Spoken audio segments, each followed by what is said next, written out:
বাংলার পরোটা শিল্প। যখন এই বাংলায় একের পর এক বড় বড় শিল্প বন্ধ হয়ে গেছে, তখন এই বাংলাতেই পরোটা শিল্প এক বিরাট শিল্প হিসেবে উঠে এসেছে।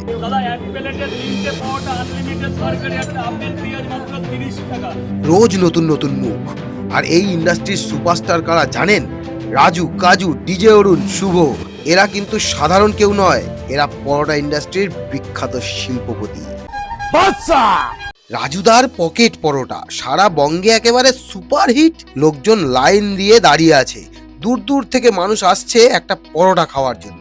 ভাবুন তো, একজন পরোটাওয়ালার পপুলারিটি কতটা হলে তিনি মেসির সাথে দেখা করার সুযোগ পেয়ে যান, যেখানে বড় বড় শিল্পপতিরা হাজার হাজার টাকা খরচ করেও মেসির টিকিটি পর্যন্ত দেখতে পায়নি। সেখানে রাজুদা সোজা গিয়ে দেখা করে ফেললেন শুধুমাত্র তার পপুলারিটির জোরে। এবার আসি ডিজে অরুণের কথায়। নিজেকে বলেন নেট দুনিয়ার বেতাজ বাদশাহ। আর বলবেন না কেন, তার প্রতিটা ভিডিওতে লাখো লাখো ভিউ। একের পর এক শর্ট ফিল্ম বানাচ্ছেন, পেদো থেকে সুধীর ভাই, প্রত্যেকটাই চারিদিকে ইউটিউবার, ক্যামেরা, ব্লগার, এত সাংবাদিক তো কোনো বড় শিল্পপতির আশেপাশেও থাকে না। তার কন্টেন্ট কত মানুষের পেট চালাচ্ছে, এটাই হচ্ছে আসল পাওয়ার।